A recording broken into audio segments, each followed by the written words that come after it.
Assalamualaikum warahmatullahi wabarakatuh. Perkenalkan, nama saya Putri Karina Pagitarigan, jurusan Perbankan Syariah semester 1 kelas B, NPM 2003020030. Di sini saya akan membawakan makalah yang berjudul Ilmu Al-Jar wa At-Ta'dil. Latar belakang. Hadis adalah segala sesuatu perbuatan, perkataan, takrir Nabi Muhammad SAW.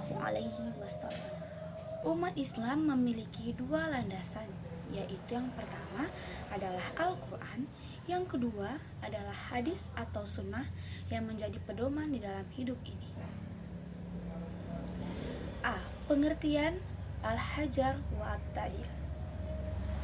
Kalimat Al-Jar wa At-Ta'dil merupakan satu dari kesatuan yang terdiri dari dua kata, yaitu Al-Jar dan Al-Ta'dil. Al-Jar secara bahasa merupakan bentuk masdar, yang berarti seseorang membuat luka pada tubuh orang lain yang ditandai dengan mengalirnya darah pada luka itu. Dikatakan juga yang berarti hakim, dan yang lain melontarkan sesuatu yang menjatuhkan sifat adil saksi berupa kedustaan dan sebagainya. B. Manfaatnya adalah manfaat ilmu Al-Jar wa At-Ta'dil adalah untuk menciptakan apakah periwayatan seseorang rawi itu dapat diterima atau harus ditolak sama sekali. Apabila seorang rawi dinilai oleh para ahli sebagai seorang rawi yang cacat, periwayatannya harus ditolak. Dan apabila seorang rawi dipuji sebagai seorang yang adil, niscaya periwayatannya diterima selama syarat-syarat yang lain untuk menerima hadis terpenuhi. C. Metode ilmu Al-Jar wa At-Ta'dil. Keadilan seorang rawi dapat diketahui dengan salah satu dua ketetapan.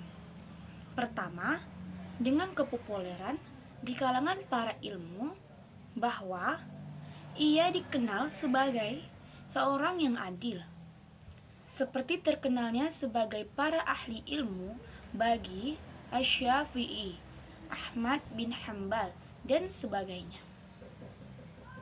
Oleh karena itu, mereka sudah terkenal sebagai orang yang adil di kalangan para ilmu, sehingga tidak perlu diperbincangkan lagi tentang keadilannya. Yang kedua, dengan pujian dari seorang yang adil, yaitu ditetapkan sebagai rawi yang adil, yang semula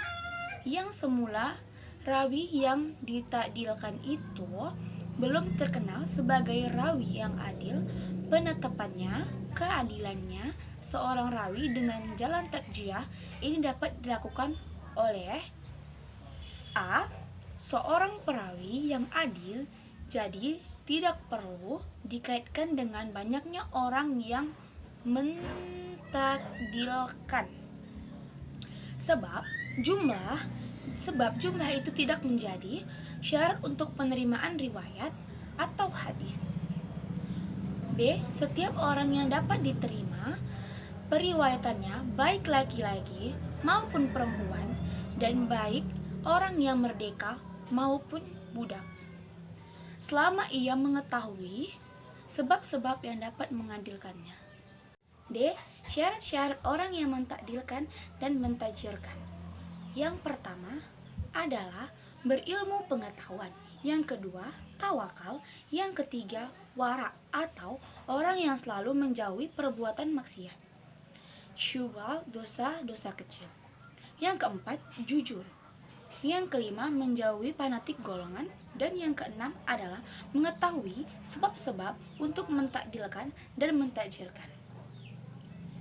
Jadi, dapat kita simpulkan bahwa ilmu Al-Jar wa At-Ta'dil adalah merupakan materi pembahasan dari cabang ilmu hadis yang membahas cacat atau adilnya seseorang yang meriwayatkan hadis yang berpengaruh besar terhadap klarifikasi hadisnya. Nah, dengan mengetahui ilmu al-jarh wa at-ta'dil, kita juga akan menyeleksi mana hadis sahih, hasan, maupun hadis yang dhaif, terutama dari segi kualitas rawi, bukan dari matanya. Kita tidak boleh menerima begitu saja penilaian seseorang terhadap dunia, terhadap ulama. Nah, terhadap ulama lainnya. Terkadang pernyataan-pernyataan ulama tentang tajrih dan takdil terhadap orang yang sama bisa bertentangan. Oleh karena itu, ada beberapa syarat yang harus dipenuhi atau kriteria yang dimiliki bagi orang yang mentakdilkan dan orang yang menjarahkan. Salah satunya harus berilmu, takwa, wara, jujur, tidak fanatik golongan, dan mengetahui sebab-sebab untuk mentakdilkan dan mentakjirkannya. Sekian presentasi dari saya. Apabila ada yang kurang, saya mohon maaf dan saya mohon ampun kepada Allah Subhanahu wa taala. Wabillahi taufik wal hidayah. Wassalamualaikum warahmatullahi wabarakatuh.